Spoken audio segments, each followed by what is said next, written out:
iPhone built by Tata. You might soon use Tata-manufactured iPhones. Tata Group is negotiating to form a joint venture for the manufacture of electronics in India with a Taiwanese supplier to Apple Inc. to assemble iPhones in a South Asian country. Tata hopes to leverage Wistron Corp's experience in product development, supply chain management, and assembly to become a major player in the technology manufacturing industry.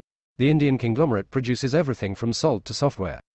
If the agreement is successful, Tata might become the first Indian firm to manufacture iPhones, which are now primarily put together in China and India by Taiwanese manufacturing behemoths like Wistron and Foxconn Technology Group.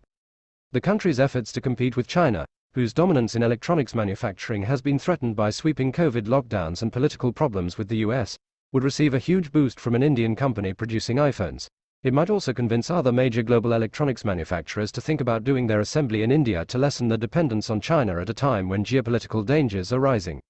Talks are still going on, and the deal's structure and other specifics, like shareholdings, have not been decided.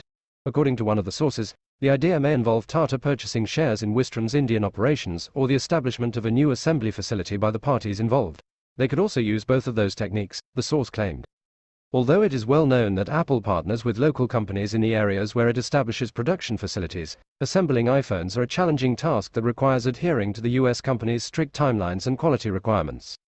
One of the sources stated that the new venture's ultimate goal is to produce up to 5 times as many iPhones as Wistron now does in India. Through cooperation, Mumbai-based Tata would probably also have access to Wistron's manufacturing operations outside of smartphones. The chief executive officer of India's largest conglomerate, Tata Group, Natarajan Chandrasekaran, has stated that the company's primary priority areas include high-tech manufacturing and electronics.